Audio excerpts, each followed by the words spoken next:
जय गुरु जी संगत जी। वीडियो को लाइक कीजिए, चैनल को सब्सक्राइब कीजिए और बेल आइकन को प्रेस कर दीजिए ताकि आपको लेटेस्ट वीडियो की जानकारी अच्छे से मिल सके। जय गुरु जी संगत जी। गुरु जी का अनंतम अनंतम शुक्राना। गुरु जी के श्री चरणों में कोटि कोटि प्रणाम और गुरु जी की प्यारी प्यारी संगत को जय गुरु जी। संगत जी, आज का सत्संग बहुत प्यारा है, बहुत खास है। गुरु जी की प्यारी और पुरानी संगत का सत्संग है। मैं आप सभी से रिक्वेस्ट करती हूँ कि सत्संग पूरा सुनना, ध्यान से सुनना। बहुत प्यारा सत्संग है। गुरु जी महाराज ने आंटी को बहुत बहुत ब्लेस किया है, उनके पूरे परिवार को इतना ब्लेस किया है कि पल पल गुरु जी ने उन्हें हर चीज दिखाई, समझाई और एहसास करवाया। गुरुजी ने उन्हें ड्रीम दर्शन दिए हैं। संगत आंटी की जर्नी इतनी प्यारी है संगत जी कि आप देखिए और सुनिए कि कैसे गुरुजी महाराज ने संगत आंटी की मम्मी का कैंसर ठीक किया, उन्हें नई लाइफ दी, कैसे आंटी की शादी हुई और शादी के दौरान कैसे आंटी की डेथ हो गई और कैसे गुरुजी महाराज ने उन्हें नई लाइफ दी और उसी दिन उनकी शादी भी हुई। संगत जी, बहुत प्यारी जर्नी है, बहुत प्यारे प्यारे इंस्टेंसेस हैं जिनको आपको सुनना चाहिए और उसमें बहुत सारी गुरुजी की ब्लेसिंग्स हैं। और संगत आंटी ने भी हमें यही कहा है कि हमें हर सत्संग बहुत ध्यान से सुनना चाहिए। संगत जी, ये सत्संग बहुत सारी गुरु जी की ब्लेसिंग से भरपूर है। हमारे लिए बहुत सारे इसमें इंडिकेशंस हैं जो हमें खुद को पहचानने हैं। इसलिए आप सबसे रिक्वेस्ट करती हूँ, सत्संग अंत तक सुने, पूरा सुने,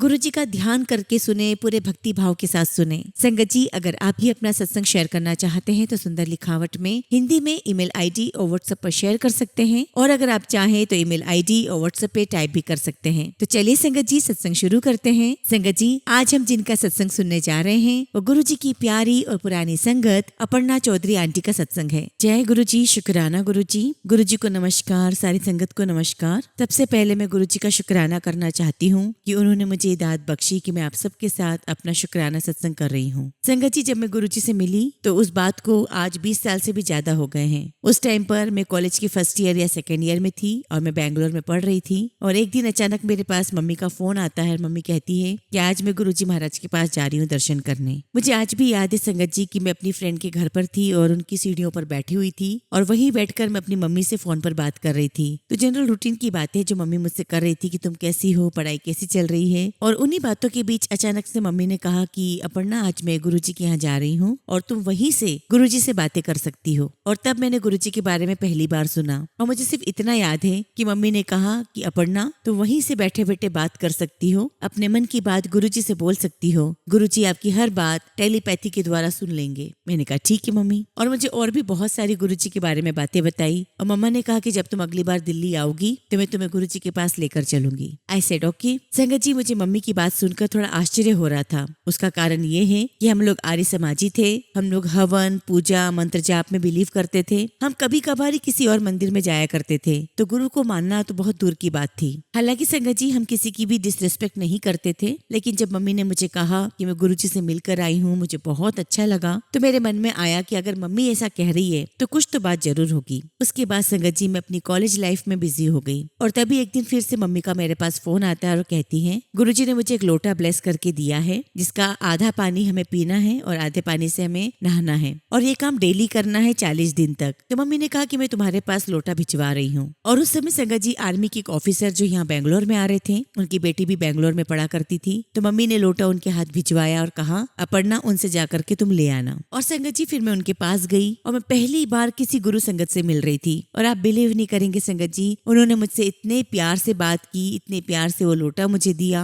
और बहुत प्यार से मुझे गुरुजी के बारे में बहुत सारी बातें बताई। और ये मेरे लिए बहुत आश्चर्य की बात थी कि एक अनजान शहर में मैं किसी से मिल रही थी, गुरुजी की संगत से मिल रही थी, जिन्होंने मुझसे बहुत प्यार से बातें की और जो भी वो प्यार से मुझे गुरुजी के बारे में बता रहे थे संगत जी, वो मैं पहली बार सुन रही थी, लेकिन मुझे सुनकर बहुत अच्छा लग रहा था। उस समय संगत जी मैं बहुत यंग थी, तो जो बातें मुझे बताई जा रही थी शायद मुझे उन बातों की उस समय इतनी इंपॉर्टेंस नहीं थी और शुरू से संगत जी मैंने गुरुजी को एज इट इज स्वीकार कर लिया था। मुझे नहीं पता कि कैसे, ये जो भी कराते हैं गुरुजी ही कराते हैं। संगत जी, उन दिनों में बहुत जल्दी जल्दी दिल्ली आया करती थी। उसका कारण ये है कि मैं कुचिपुड़ी डांस करती थी और जो मेरे डांस गुरु हैं वो अक्सर जहाँ भी प्रोग्राम होते थे उसकी रिहर्सल के लिए वो दिल्ली बुलाया करते थे ताकि डांस परफॉर्मेंस से पहले हम लोग रिहर्सल कर सकें और मैं वापस अपने बेंगलोर जा सकूं। तो संगत जी, जब मैं अगली बार दिल्ली गई तो मम्मी ने कहा कि हम लोग गुरुजी के पास चलेंगे और जैसे जैसे मैं फॉलो करती जाऊं आपको भी वही करना है। वहाँ जब गुरुजी के पास जाओगे तो उनको मत्था टेकना है, वहाँ बैठना है और जो भी मैं करूँ वो आप करते जाना। मैंने कहा ठीक है मम्मी। संगत जी, जब मैं पहली बार एम्पायर स्टेट पहुंची तो वहाँ मैं लाइन में लगी हुई थी। गुरुजी अपनी गद्दी पे विराजमान थे और गुरुजी ने मुझे साइड से झांकते हुए लाइन में देखा और कहा, आ गई? तो मैंने कहा हाँ जी गुरुजी। फिर जब मैं गुरुजी महाराज के पास पहुंची, उनको मत्था टेका और जैसे ही मैं उठी तो गुरुजी ने मुझसे पूछा कितने दिन के लिए आई है, और ये भी पूछा कि तुम कब तक हो। तो मैंने कहा गुरुजी मैं 31 तारीख तक हूँ। तो गुरुजी मुझे बोलते हैं, तो मैं फिर उनको जोर से बोलकर बताती हूँ कि गुरुजी मैं 31 तारीख तक के लिए आई हूँ। तो गुरुजी कहते अच्छा अच्छा। तो फिर गुरुजी ने मुझसे कहा अपने हस्बैंड को साथ नहीं लाइए। और संगत जी, जैसा कि मैंने बताया, मैं कॉलेज में पढ़ रही थी, मेरी शादी नहीं हुई थी। मुझे बड़ा एम्बेरसिंग लगा कि गुरुजी ने मुझसे पूछा, तो मेरे चेहरे पर स्माइल आ गई और मैंने कहा कि गुरुजी नहीं लाई हूँ। और बहुत हिम्मत के साथ मैंने गुरुजी से कहा कि गुरुजी मेरी शादी नहीं हुई है। मेरे पास मेरे पेरेंट्स भी बैठे हुए थे, उन्होंने भी कहा कि गुरुजी इसकी तो अभी तक शादी नहीं हुई है। तो गुरुजी मुझे देखते और कहते हैं हल्ले तक नहीं हुई है। और जब गुरुजी ने ऐसा बोला संगत जी, तो वहां पर जितनी भी संगत थी वो सब हंसने लगी। मुझे भी थोड़ी हंसी आ गई, लेकिन थोड़ा सा मुझे ऑकवर्ड फील हो रहा था। मैंने कहा गुरुजी से कि हाँ जी गुरुजी अभी तक शादी नहीं हुई है। और संगत जी, गुरुजी ने मुझे बहुत प्यार से बोला कि आया करी। मैंने कहा हाँ जी गुरुजी। संगत जी, मैं जब भी गुरुजी महाराज से मिलती तो वह मुझसे इतना प्यार से बात करते थे कि मुझे बहुत बहुत अच्छा लगता था। और संगत जी, जब गुरुजी महाराज ने अपना फिजिकल चोला छोड़ दिया तो मैंने अपनी मम्मा से कहा कि मॉम, गुरुजी महाराज ने इस धरती पे कदम रखा है, ये धरती एक स्वर्ग बन गई है। और संगत जी, मैं गुरुजी को बहुत बहुत मिस करती हूँ। खैर संगत जी, मैं जब भी दिल्ली जाया करती थी हमेशा गुरुजी महाराज के दर्शन करने एम्पायर स्टेट जाती ही थी। और संगत जी, 4 दिन जो थे, गुरुवार, शुक्रवार, शनिवार, रविवार, उनमें से हम किसी एक दिन गुरुजी से मिलने जाया करते थे। और कभी कभी नॉन संगत डे पर भी हम गुरुजी की परमिशन लेकर उनके दर्शन के लिए जाते थे। और कई बार तो हम एम्पायर स्टेट के बाहर से ही दर्शन करके मत्था टेक कर आ जाते थे। संगत जी, एक प्रकार की कशिश थी, एक प्रकार का अट्रैक्शन था कि बस गुरुजी महाराज के पास जाना है, उनके दर्शन करने हैं। संगत जी, बैंगलोर में जो फैमिली मिली थी, उनकी डॉटर और मैं अक्सर साथ में बैठते थे। गुरुजी महाराज ने ही हमें कनेक्ट किया था। और उस टाइम तो संगत जी हमने इतना कुछ भी नहीं सोचा था। वो भी पढ़ाई कर रही थी, मैं भी पढ़ाई कर रही थी। वो मुझसे बड़ी थी और मैं अक्सर उनके पास बैठकर उनके प्यारे प्यारे बहुत ही ब्यूटीफुल सत्संग जो गुरुजी के होते थे वो सुना करती थी। और मैं पूरी तरीके से गुरुजी से कनेक्ट हो चुकी थी। हालांकि संगत जी, मेरे और भी फ्रेंड्स थे, लेकिन मैं गुरुजी के रंग में पूरी तरीके से रंग चुकी थी। मुझे गुरुजी की बातें सुनना, उनके सत्संग सुनना बहुत अच्छा लगता था। और जब भी संगत जी मैं गुरुजी महाराज के दरबार में जाती तो मैं अक्सर कोशिश करती थी कि वहाँ दरबार में एक पिलर था, उसके पीछे बैठती थी, ताकि गुरुजी महाराज मुझे बुला न ले और कह न दे कि जाओ अब टाइम हो गया है। और संगत जी, जब भी गुरुजी महाराज पुकारते थे तो हम लोग नीचे आंखें करके बैठ जाते थे और ऐसा प्रिटेंड करते कि जैसे हमें नहीं बुला रहे हैं, गुरुजी किसी और को बुला रहे हैं। और जब साथ वाली संगत कहती कि गुरुजी आपको बुला रहे हैं, तब हम फिर से प्रिटेंड करते कि अच्छा, हमने तो नहीं देखा था। संगत जी, हमारी लाइफ का सबसे ब्यूटीफुल पार्ट था गुरुजी महाराज के दरबार में बैठना, उनके सत्संग सुनना, उनके दर्शन करना। हमें वहाँ से आने का मन ही नहीं करता था। और संगत जी, सारे दुख दर्द भूलकर उस पॉजिटिव एनवायरनमेंट में बैठकर इतना अच्छा लगता था कि बस वहीं बैठे रहो, कहीं और जाने का मन ही नहीं करता था। और अगर किसी दिन गुरुजी ने प्यार से बुला करके बात कर ली तो बस संगत जी मानो कि दिन बन गया हो, बहुत ही प्यारा लगता था। संगत जी, गुरुजी महाराज हमारे मन में जो भी होता है उसको सुनते थे और मेरी हिम्मत नहीं होती थी कि मैं गुरुजी से कोई भी बात करूं जब तक कि खुद गुरुजी महाराज मुझे ना बुला ले। और मैं वहाँ देखती थी संगत जी कि बहुत सारी संगत आंटी कभी गुरुजी को झप्पी डाल देती थी, कभी गुरुजी से बहुत फ्रैंकली बात करती थी कि नहीं गुरुजी ऐसा नहीं होगा, गुरुजी मैं आपसे नाराज हूँ, आपने ऐसा क्यों नहीं किया। तो मैं उन सभी संगत आंटी को देखकर सोचा करती थी कि आंटियां कितनी फ्रैंकली गुरुजी से बात कर लेती है, मेरी तो आवाज ही नहीं निकलती गुरुजी के सामने। लेकिन जब भी गुरुजी महाराज मुझे बुलाते थे वो बहुत बहुत प्यार से बात करते थे और उनकी कही हुई बात संगत जी मेरे दिल में, मेरे दिमाग में छप जाती थी। और संगत जी, गुरुजी के उस प्यार से हमारा दिल, हमारी आत्मा बहुत प्यार से भर जाती थी। और वो बातें संगत जी आज तक मेरे दिल में हमेशा हमेशा के लिए हैं। संगत जी, आज मैं आप सबके साथ वो सारे इंस्टेंसेस शेयर करूंगी जो भी गुरुजी महाराज के साथ मेरे रहे हैं। अब संगत जी, मैं जब भी दिल्ली आती और गुरुजी महाराज के दर्शन करती तो मेरे मन में एक बात हमेशा रहती कि अगर मैंने गुरुजी के दर्शन किए हैं तो क्यों ना मेरे फ्रेंड्स भी गुरुजी के दर्शन करें। और ये बात हमेशा मेरे मन में आती ही रहती थी। संगत जी, हमें साल की 2 छुट्टियां मिलती थी, 10-10 दिन की या फिर 1-1 हफ्ते की। तो संगत जी, हम जितने भी दिल्ली वाले थे, जो हम दिल्ली से बेंगलोर में ट्रेन में जाया करते थे, हम सबका एक ग्रुप बन गया था। हम सभी कॉलेज फ्रेंड्स थे। तो मेरा बहुत मन था कि मैं अपने सभी दोस्तों को गुरुजी के पास ले जाऊं। और एक बार की बात है, मैंने गुरुजी महाराज से आज्ञा भी ले ली थी और मैं एम्पायर स्टेट में बाहर सीढ़ियों पर बैठकर मेरे फ्रेंड्स का वेट कर रही थी क्योंकि उनको आना था। लेकिन संगत जी मेरे फ्रेंड्स आ ही नहीं पाए और तभी वहाँ एक सेवादार अंकल आए और उन्होंने मुझे कहा कि गुरुजी महाराज ने आज्ञा दे दी है, अब आप जाओ। एक बार की बात है संगत जी, बेंगलोर में मेरे एक फ्रेंड ने आधी रात को मुझे फोन किया। संगत जी मैं आपको बताना चाहती हूँ कि साउथ में हर घर में एक मंदिर होता ही है, चाहे वो छोटा हो या बड़ा। तो संगत जी मैंने भी अपने घर के मंदिर में गुरुजी का एक छोटा सा स्वरूप रखा हुआ था और जो भी संगत जी मेरे घर आता, मंदिर में जाता, तो हमेशा गुरुजी के दर्शन करता ही था। उनकी नजर गुरुजी के स्वरूप पे पड़ती ही थी। तो जब मेरे फ्रेंड ने आधी रात को मुझे फोन किया और उसने मुझे कहा कि अपर्णा, तुम्हारे मंदिर में जो गुरुजी का स्वरूप है वो मेरे सपने में आए हैं, और उसने मुझे बताया संगत जी कि आपके गुरुजी ने मेरे बचपन का नाम और मेरे भाई के बचपन के नाम से मुझे पुकारा, और वो नाम थे गुट्टू और करण। और गुरुजी ने कहा कि गुट्टू को जो कैंसर है वो तुम्हारी वजह से है, लेकिन मैंने उसे क्योर कर दिया है। और गुरुजी ने और भी बहुत सारी बातें बोली, लेकिन मुझे ये बातें याद रही। अब संगत जी मेरा जो फ्रेंड था वो थोड़ा सा सैड साउंड कर रहा था क्योंकि गुरुजी ने सपने में उसे कहा कि तुम्हारी वजह से तुम्हारे भाई को कैंसर है। तो मैंने अपने फ्रेंड से कहा कि करण, तुम इतने अपसेट क्यों हो? ये तो बहुत खुशी की बात है कि गुरुजी महाराज आपके ड्रीम में आए, आपको दर्शन दिया और जो भी प्रॉब्लम थी आपके भाई को जो कैंसर है वो उन्होंने क्योर भी कर दिया है। गुरुजी महाराज ने खुद आपको कहा, तो इसमें अपसेट होने वाली कोई बात नहीं है। ये तो गुरुजी ने आपको ब्लेसिंग्स दी है, इससे बड़ी खुशी की बात क्या हो सकती है? तो मैंने उससे कहा कि एक काम करते हैं, तुम्हारे मम्मी पापा भी दिल्ली में हैं, मैं अपने मम्मी डैडी को बोलती हूँ कि वो उन्हें गुरुजी के पास ले जाए। और फिर संगत जी हमने अपने अपने पेरेंट्स से बात की और दोनों पेरेंट्स ने आपस में कोऑर्डिनेट किया और वो लोग गुरुजी के मंदिर गए, गुरुजी के दर्शन किए। और संगत जी जैसे ही वो लोग गुरुजी के पास गए, मत्था टेका, मम्मी ने बस बोला ही था, गुरुजी अपर्णा के फ्रेंड के पेरेंट्स हैं। गुरुजी ने बात भी पूरी नहीं होने दी और कहा कि हाँ मुझे पता है। इससे पहले वो लोग कुछ और बातें करते, गुरुजी महाराज ने खुद ही अपने आप बोलना शुरू कर दिया कि इनका पहले ये बिजनेस था, अब ये बिजनेस है, और बहुत सारी बातें गुरुजी ने बताई। इवन संगत जी उनके ब्रदर सिस्टर, उनकी फैमिली मेंबर्स का, सबका उनको बता दिया। और जो अंकल आंटी थे संगत जी, उनकी आंखों से टप टप आंसू गिरते जा रहे थे। गुरुजी ने उन्हें बहुत अपने पास बिठा लिया। जब भी कोई नई संगत आती थी, गुरुजी बहुत प्यार से अपने पास बिठा लिया करते थे। गुरुजी बहुत प्यार देते थे संगत जी। गुरुजी इतने प्यार से बात करते थे कि सारी संगत उनके रंग में रंग जाती थी।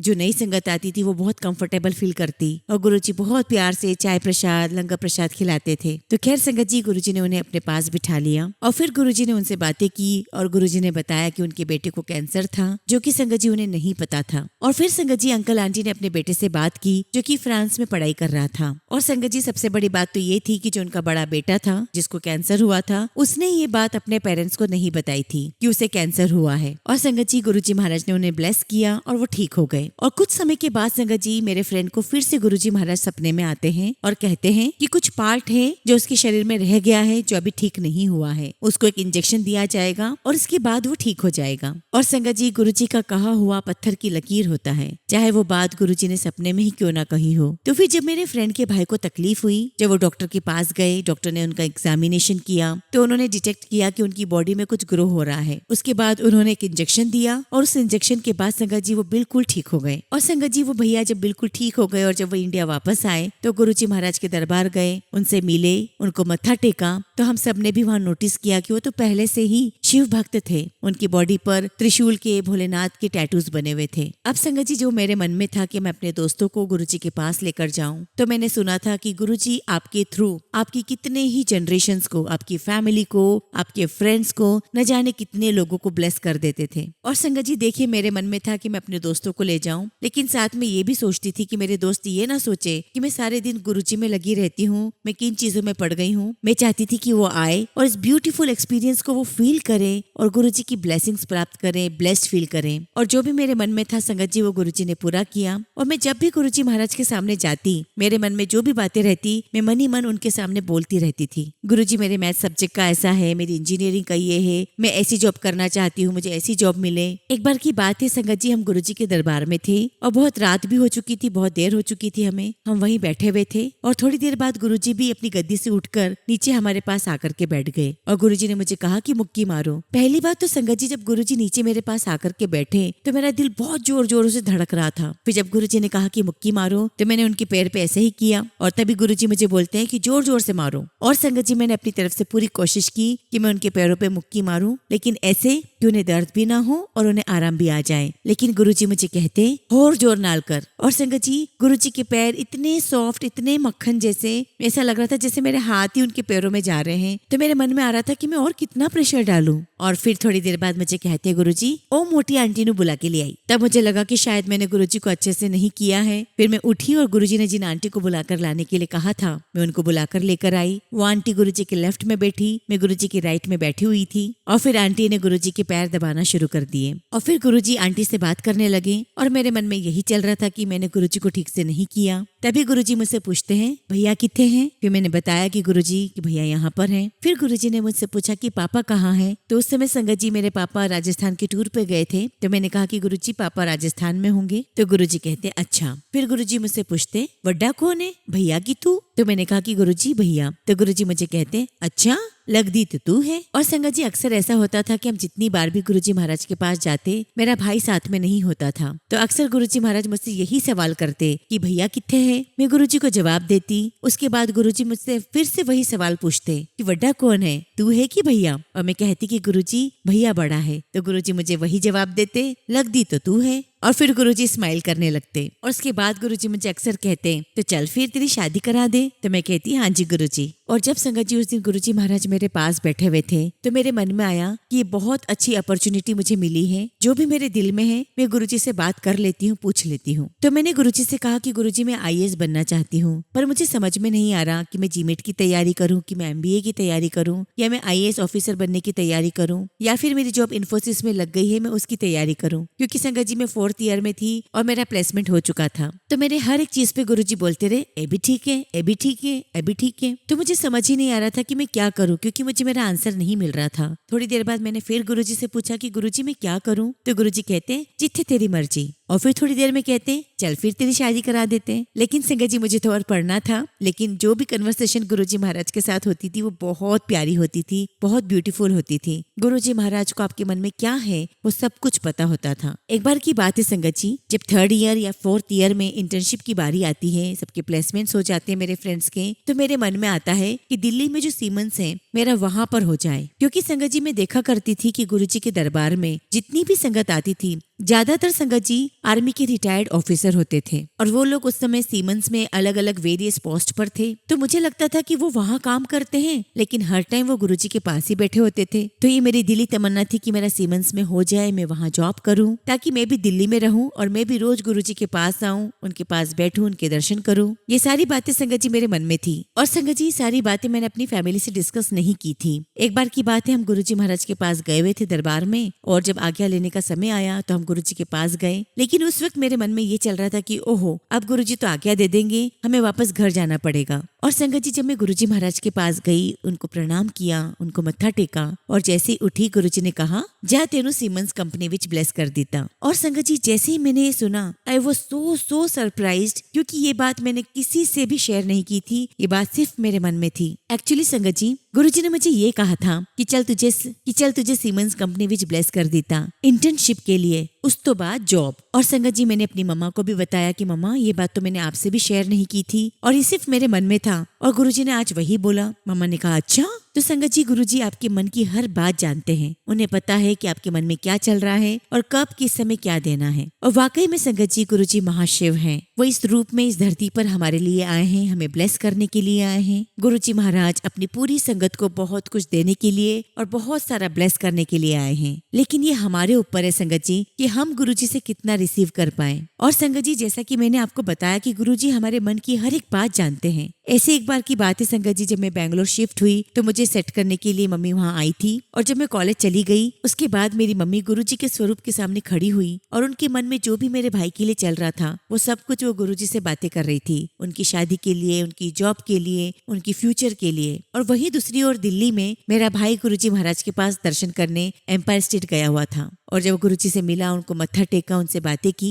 तो गुरुजी मेरे भाई से कहते कि जा अपनी मम्मी को कह दे कि पहले तुझे यूएस भेज देते हैं। फिर थोड़ी देर बाद गुरुजी कहते नहीं नहीं नहीं, उधर तो तू गोरियों के चक्कर में पड़ जाएगा, ऐसा करता हूँ कि तेरी शादी करके भेज देते हैं। और जब मेरा भाई वहां से बाहर आया तो उसने मम्मी को फोन किया और कहा कि मम्मी मैं अब गुरुजी के यहाँ नहीं जाऊंगा। तो मम्मी ने बोला कि क्यों, क्या हो गया? तो मेरा भाई बताने लगा कि मैं तो इसलिए गया था गुरुजी महाराज के पास कि मैं दर्शन करूंगा, और गुरुजी ने तो मुझे ऐसा ऐसा कहा। और जैसे ही मम्मी ने सुना तो बोली मम्मी कि कुणाल, अभी अभी तो मैं गुरुजी से यही बातें कर रही थी तुम्हारे बारे में कि गुरुजी उसका जॉब का कुछ करो, उसकी शादी का कुछ करो। और संगत जी, जैसा कि मैंने आपको बताया कि गुरुजी आपकी मन की हर बात सुन लेते हैं। उस दिन भी संगत जी मेरी मम्मी बहुत लोनली फील कर रही थी। मैं कॉलेज चली गई थी। मम्मी गुरुजी के सामने बैठ करके अपनी सारी मन की बातें बोल रही थी और गुरुजी महाराज को सब कुछ पता था कि वो क्या सोच रही है। और उधर गुरुजी ने मेरे भाई से सारी बातें कही और कहा कि जा अपनी मानो दस दे। तो संगत जी, हमारे गुरुजी महाराज ओमनी प्रेजेंट हैं। वो एक ही समय में कई जगह हो सकते हैं। और ये एक्सपीरियंस काफी सारी संगत ने किया है कि कोई बोलता कि गुरुजी अभी हमारे साथ थे, कोई कहता कि गुरुजी हमारे साथ यहाँ थे, कोई कहता गुरुजी पंजाब में है, कोई कहता गुरुजी कश्मीर में है। संगत जी, गुरुजी ओमनी प्रेजेंट हैं। वो यही हैं, हम सबके साथ हैं, हर जगह गुरुजी हैं। आप उनके स्वरूप के साथ बातें करो, वो आपकी हर बात सुनते हैं और उसका जवाब भी देते हैं। और संगत जी, जब गुरुजी महाराज ने अपना चोला छोड़ा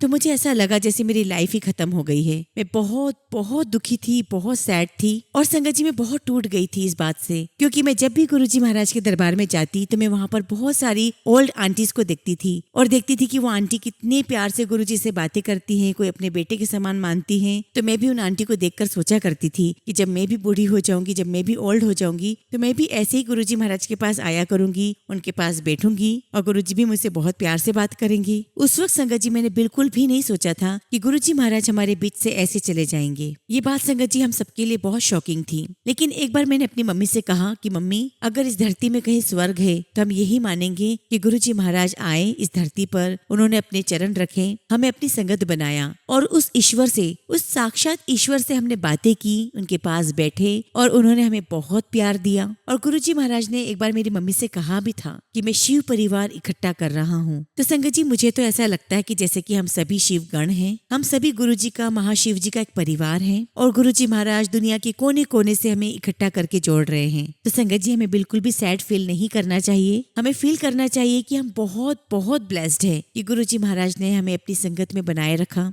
हमें अपनी संगत चुना और हमारे इस जन्म को सफल कर दिया कि उन्होंने हमें इस जन्म में बुला लिया, अपने पास बिठा लिया, अपने से जोड़ लिया। इससे बड़ी ब्लेसिंग्स क्या हो सकती है? संगत जी, जैसा कि हम सभी जानते हैं कि हम सभी की लाइफ में अप्स एंड डाउन्स तो चलते ही रहते हैं, लेकिन संगत जी, हमने गुरुजी से यही सीखा है कि जो कुछ भी मैं तुम्हें देता हूँ, चाहे वो सुख हो या दुख हो, आपको उसे उसी प्रकार स्वीकार करना चाहिए, क्योंकि वो सुख और दुख गुरुजी का प्रसाद स्वरूप ही है। और संगत जी, जब गुरुजी मुझे अक्सर बोलते थे कि चल तेरी शादी करा देता हूँ, तो जब मैंने मम्मी को ये बात बोली और मम्मी ने भी ये बात कई बार गुरुजी के मुंह से सुनी, तो मैंने अपनी मम्मी से कहा कि मम्मी, गुरुजी जब भी बोलेंगे, जिसके लिए भी बोलेंगे, मैं उसी टाइम उससे शादी कर लूंगी। गुरुजी जब भी बोलेंगे, जिसके लिए भी बोलेंगे, मैं बिना देखे उसे शादी कर लूंगी। फिर एक दिन गुरुजी ने मेरी मम्मी से कहा कि जिथे ऐदी मर्जी उथे करांगे। तो संगत जी, मैं फिर से पॉइंट पर आती हूँ कि जो भी मैं अपनी लाइफ में दिन जीती हूँ, वो हर एक दिन गुरुजी ने ब्लेस किया है। स्पेशली संगत जी, कोविड की बात का समय और मेरी शादी के बाद का समय। तो संगत जी, जैसा कि मैंने कहा कि गुरुजी अक्सर मुझे बोला करते थे कि तेरी शादी करा देते हैं, तेरी शादी करा देते हैं। तो हमने नोट किया कि गुरुजी वहाँ पे जो भी लड़कियां आती थी, वो चाहते थे कि जल्द से जल्द उनकी शादी हो जाए, वो अपनी लाइफ में सेट हो जाए, सेटल हो जाए। और सारे परिवार के साथ जब भी कोई आता था, गुरुजी बहुत खुश होते थे। और काफी ऐसी भी संगत होती थी संगत जी, जो सारे त्योहार गुरुजी महाराज के साथ ही मनाती थी। और इवन गुरुजी बोलते भी थे कि जाओ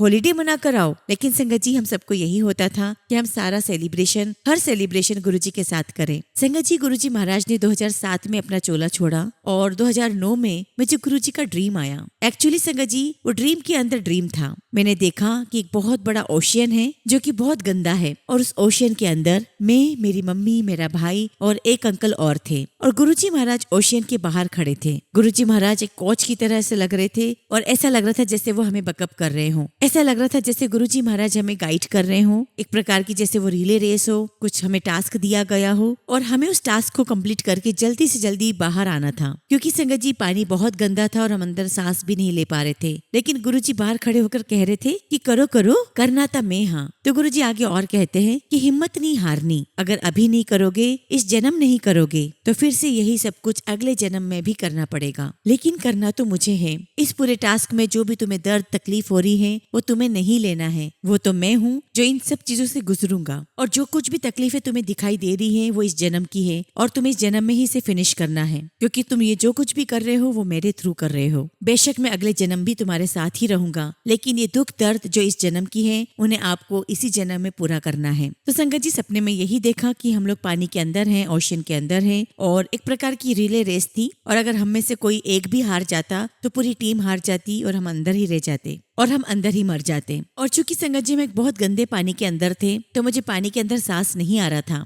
और जैसा कि मैंने आपको बताया संगत जी कि मैं एक ड्रीम के अंदर ही ड्रीम देख रही थी। चूंकि मुझे पानी में सांस नहीं आ रहा था तो मैं बार बार अपने सपने में उठ रही थी, फिर सो रही थी, फिर उठ रही थी। और जब भी मैं उठती संगत जी मैं पसीना पसीना हो जाती, लेकिन मैं जब भी सोती तो वापस से संगत जी मैं उसी ड्रीम में चली जाती, उसी पॉइंट ऑफ टाइम पर चली जाती। फिर मैंने थोड़ी देर में क्या देखा संगत जी कि उस ओशन में बहुत सारी बॉडीज फ्लोट कर रही है। तो मैंने सोचा कि शायद इन्होंने गिव अप कर दिया है और संगत जी वहां पर हम भी गिव अप कर देते हैं और हमारी डेथ हो जाती है। उसी सपने में हम देखते हैं कि हजारों साल बीत गए हैं और सूरज की तपन से, सूरज की रोशनी से उस ओशन का पानी सूखता जा रहा है। और मैं देखती हूँ संगत जी की वहाँ 4 बॉडी है, मैं, मेरी मम्मी, मेरे भाई की और एक अंकल की जो हमारे साथ थे। और जैसे ही पूरे ओशन का पानी सूख जाता है संगत जी और जैसे ही उस ओशन की लास्ट ड्रॉप भी ड्राई होती है तभी संगत जी हमें सांस आती है और हम उठ जाते हैं। तभी मैं क्या देखती हूँ कि मेरी मम्मी, मेरा भाई और जो अंकल है वो चलने लगते हैं आगे आगे। तो मैं उनको फॉलो करती हूँ और मैं उनसे पूछना चाहती हूँ कि मैंने ऐसा देखा कि हम मर गए थे और अब हम जिंदा हो गए हैं। लेकिन मैं उनको फॉलो करती जाती हूँ और हम एक नगरी में पहुंचते हैं जहाँ पर बहुत सारे घर थे और एक पेड़ भी था। और जैसे उस पेड़ को देखती हूँ मुझे याद आता है कि गुरुजी ने मुझे कहा था कि उस पेड़ के नीचे तुम्हारी डेथ हो जाएगी।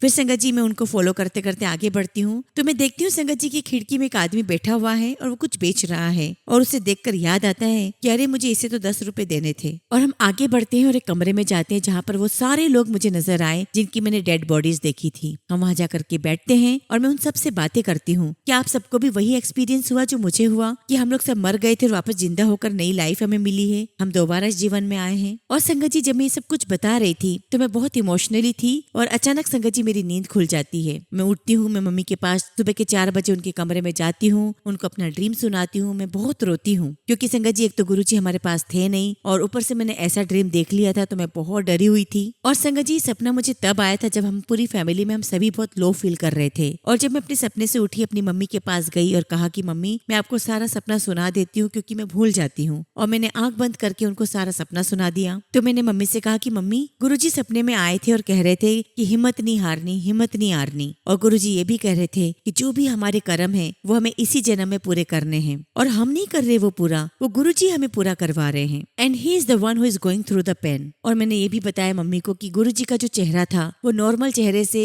डार्क ब्लू चेहरे में कन्वर्ट हो गया था। और गुरुजी लगातार कहते जा रहे थे कि हिम्मत नहीं हारनी, हिम्मत नहीं हारनी। तो मैंने अपनी मम्मी से कहा कि मम्मी जो हम गुरुजी महाराज के दरबार में जाते हैं, वहाँ पे सत्संग सुनते हैं, हमें उनके लिए कुछ और भी करना पड़ेगा, हमें इसके बियॉन्ड जाना पड़ेगा, हमें हमारे रिसीवर्स ओपन करने पड़ेंगे ताकि हम गुरुजी की एनॉर्मस जो ब्लेसिंग्स हैं उसे हम रिसीव कर सकें। क्योंकि हम लोग ह्यूमन है और हमें इतना समझ में नहीं आता है। हमें इन सारी मेटेरियलिस्टिक चीजों से ऊपर उठना है, उस स्टेज तक पहुंचना है ताकि हम गुरुजी की इन ब्लेसिंग्स को रिसीव कर सके, उन्हें समझ सके। और संगत जी ये सब कुछ मैं मम्मी को रो रो के बता रही हूँ कि मम्मा गुरुजी हमें इतना ब्लेस कर रहे हैं लेकिन हम उनकी ब्लेसिंग्स ले नहीं पा रहे हैं। और संगत जी उस ड्रीम के बाद मेरी मम्मी को गले का कैंसर डिटेक्ट हुआ और ये भी गुरुजी महाराज ने अपनी संगत के थ्रू मेरी मम्मी को बताया। एक बार मम्मी गुरुजी के बड़े मंदिर गई हुई थी तो वहाँ एक आंटी आई और जब मम्मी बाहर शिव जी की मूर्ति के पास खड़ी थी तो आंटी ने पूछा कि आंटी आपका गला ठीक है? तो मम्मा ने कहा कि हाँ मेरा गला तो ठीक है। तो आंटी कहने लगी कि नहीं मुझे गुरुजी ने ड्रीम में दिखाया है कि वो आपके गले में कुछ नट बोल्ट कस रहे हैं। मम्मी ने बोला अच्छा। और उसके बाद से मम्मी को बहुत तकलीफ भी होने लगी, नाक में से खून आ जाता था, गले में दर्द होता था। तो एक बार संगत जी मेरी मम्मी किसी सत्संग में गई थी तो जिन आंटी ने अपने घर पर सत्संग रखा हुआ था उन्होंने मम्मी को एकदम गुस्से में बोला कि आंटी आपने गुरुजी का लॉकेट नहीं पहना है। तो मम्मी कहती कि मैं तो लॉकेट पहनती ही नहीं हूँ, मुझे तकलीफ होती है, मुझे दर्द होता है। तो आंटी कहने लगी कि नहीं, गुरुजी ने कहा है कि आपको लॉकेट पहनना है। तो मम्मी ने कहा कि अच्छा। फिर आंटी ने मम्मी को गले में पहनने के लिए गुरुजी का लॉकेट दिया, मम्मी ने पहना। तो संगा जी, जब मेरी मम्मी को कैंसर डिटेक्ट हुआ था और मम्मी ने जब वो लॉकेट पहना, और जब भी वो लॉकेट पहनकर जाती एम्स में वहाँ के HOD डॉक्टर को दिखाने के लिए, जो कि खुद गुरुजी के फॉलोवर थे, तो जब भी मम्मी को एग्जामिन किया जाता, कैंसर डिटेक्ट ही नहीं होता था। और जिस दिन मम्मी वो लॉकेट पहनकर नहीं जाती तो वो कैंसर डिटेक्ट हो जाता था। जब पहनती तो कुछ भी नहीं दिखता, और पहनकर नहीं जाती तो डॉक्टर कहते कि ये तो रहा सामने। और फिर एक दिन संगत जी, मेरी मम्मी की सर्जरी का शेड्यूल तय किया गया, और जब वो सर्जरी वाले दिन गई संगत जी, फिर से जब मेरी मम्मी का एग्जामिनेशन हुआ, संगत जी, गुरुजी महाराज ने उन्हें ब्लेस कर दिया था, उन्हें न्यू लाइफ दे दी थी। कैंसर डिटेक्ट नहीं हुआ, उनकी सर्जरी नहीं हुई। लेकिन संगत जी, मेरी मम्मी के माइंड में कुछ और चल रहा था। एक्चुअली संगत जी, जब गुरुजी महाराज थे तो वहाँ दरबार में एक संगत आंटी को कैंसर हुआ था, और संगत जी 3 महीने के अंदर उनकी डेथ हो गई थी। तो मेरी मम्मी के मन में यही चल रहा था कि शायद गुरुजी महाराज ने मुझे 3 महीने की लाइफ ब्लेस की है। लेकिन गुरुजी महाराज ने कुछ काम बोले थे मम्मी को कि बच्चों की शादी कर दे, और भी कोई काम बताए कि ये सारे काम कर दे और फारिग हो जा। तो मेरी मम्मी के मन में यही चल रहा था कि ये सारे काम तो मुझे अभी करना बाकी है, और मेरे पास समय बहुत कम है। और फिर उसके बाद संगत जी, मेरी मम्मी मुझे और मेरे भाई को शादी करने के लिए बोलती रही कि शादी कर लो। तो मुझे लगा कि मम्मी शायद ऐसे ही बोल रही होगी, तो हम भी बोल देते थे कि ठीक है मम्मी कर लेंगे। लेकिन जब मम्मी ने रो रो कर बताया कि उन्हें कैंसर था और उनके पास समय कम है, तो मैंने मम्मी से कहा कि मम्मी आप जिसको बोलोगे मैं उससे शादी कर लूंगी। और उस समय संगत जी, मेरा भाई अफ्रीका में था कुछ काम की वजह से। उन दिनों संगत जी, मैं बेंगलोर से इन्फोसिस की जॉब छोड़कर दिल्ली आ गई थी और अपनी सिविल सर्विसेज की तैयारी कर रही थी। तो संगत जी, ऐसे कैसे हो गया मुझे समझ में नहीं आता कि जिस दिन मम्मी ने मुझसे बात की ये सारी, उसके अगले दिन ही किसी का फोन आया मेरी शादी के लिए, और सारी बात तय हो गई। 10 दिन के अंदर शादी करनी थी, और मेरा भाई भी उन दिनों वापस अफ्रीका से आ भी गया था, और सारी चीजें संगत जी एक साथ चल रही थी। और मेरे भाई को भी तभी पता चला कि अच्छा, मम्मी को कैंसर हो गया था, मम्मी ठीक भी हो गई है, अपर्णा की शादी भी तय हो गई है।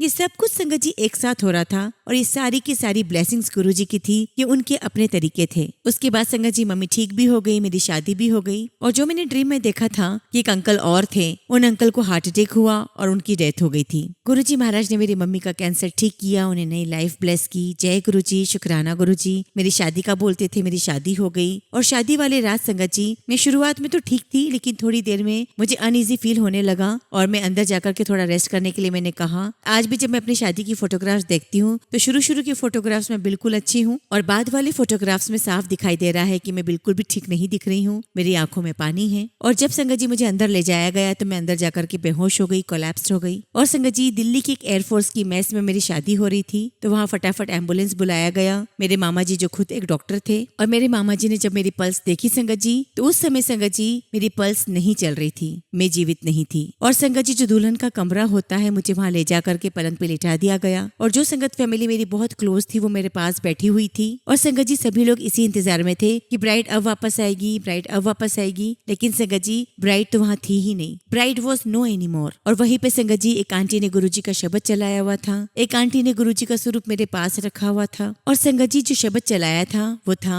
सो सतगुरु प्यारा मेरे नाल है। और आई थिंक संगत जी, मेरी मम्मी ने एक्सेप्ट कर लिया था कि मैं अब जीवित नहीं हूँ, मैं मर चुकी हूँ, क्योंकि वो सपना मैंने अपनी मम्मी के साथ शेयर किया था जो उन्हें याद था। और कहीं ना कहीं उनके मन में ये था कि गुरुजी, अगर हम जीवित हैं तो भी आपके पास हैं, और अगर हम मर भी जाते हैं तो भी हम आपके चरणों में हैं। तो संगत जी, थोड़ी देर में डिक्लेयर हो गया कि आई वॉज डेड। हालांकि बहुत हार्ड था मेरी मम्मी के लिए सुनना, लेकिन वो एक्सेप्ट कर चुकी थी। और संगत जी, सब लोग मेरे आसपास बैठे हुए हैं। सुबह 4 बजे गुरुजी महाराज की कृपा से, उनकी मेहर से मेरी सांस वापस लौट आई। और जब मैं उठकर बैठी तो सभी लोगों के आश्चर्य का ठिकाना नहीं था, सब रोना भूल के खुश हो गए थे। सबने कहा कि चलो फेरे के लिए ले जाओ। हालांकि मेरी हालत बिल्कुल ठीक नहीं थी, मैं बिल्कुल ठीक नहीं लग रही थी, लेकिन संगत जी मुझे थोड़ा सा फ्रेशन अप करके लेकर गए। मैं मंडप में बैठी और धीरे धीरे संगत जी मैं बहुत अच्छा फील करने लग गई। और उन दिनों संगत जी एक बहुत प्यारी संगत फैमिली थी जिनसे गुरुजी महाराज ने हमें ब्लेस किया था, और हम लोग आपस में बहुत क्लोज थे। तो उनकी मम्मी को गुरुजी ने कहा था कि तुम और तुम्हारे बेटे एक साथ कहीं नहीं जाओगे। तो मेरी शादी में उनके बेटे आए हुए थे, और वो आंटी जो थी वो मलेरकोटला में थी। तो जब शादी हो गई, सब लोग वहाँ चले गए, तो आंटी ने अपने बेटे से कहा कि बेटा, जिस दिन शादी थी उस दिन गुरुजी सुबह 4 बजे आए थे। तो आंटी ने कहा कि गुरुजी आए, मैंने उन्हें बिठाया, उन्हें चाय पिलाई। तो गुरुजी ने मुझे कहा कि तुम्हारी फैमिली और अपर्णा की फैमिली को मैंने ऐसे नहीं मिलाया है। फिर गुरुजी ने कहा कि मैंने अपर्णा को नई लाइफ दी है, और वो नई लाइफ मैंने तभी संगत जो भी वहाँ पर आई है उन सब के पुण्यों को मिलाकर उसको पुण्य मैंने दिया है और तब उसकी लाइफ वापस आई है। तो गुरुजी का लख लख शुक्राना, अनंतम अनंतम शुक्राना। संगत जी, जहाँ कहीं पर भी सत्संग होता है, चाहे मैं उन संगत को जानती हूँ या नहीं जानती हूँ, मैं सत्संग जरूर अटेंड करती हूँ, क्योंकि गुरुजी महाराज ने सारी संगत के साथ हमको बहुत प्यार से जोड़ा हुआ है। संगत जी, आप सभी से बस यही कहूंगी कि गुरुजी से बहुत बहुत प्यार करें, गुरुजी की सारी संगत से प्यार करें, गुरुजी के हर सत्संग को अटेंड करें, गुरुजी पर अपनी पूरी श्रद्धा भक्ति पूरा विश्वास रखें। गुरुजी महाराज हमारे साथ हैं, पल पल हमारे साथ हैं, हर पल हमारी बात सुन रहे हैं। संगत जी, अब मैं अपने सत्संग को यही विराम देती हूँ और जब भी गुरुजी महाराज का आदेश होगा, उनका आशीर्वाद होगा, मैं आप सबके साथ अपना अगला शुक्राना सत्संग करूंगी। जय गुरुजी, शुक्राना गुरुजी।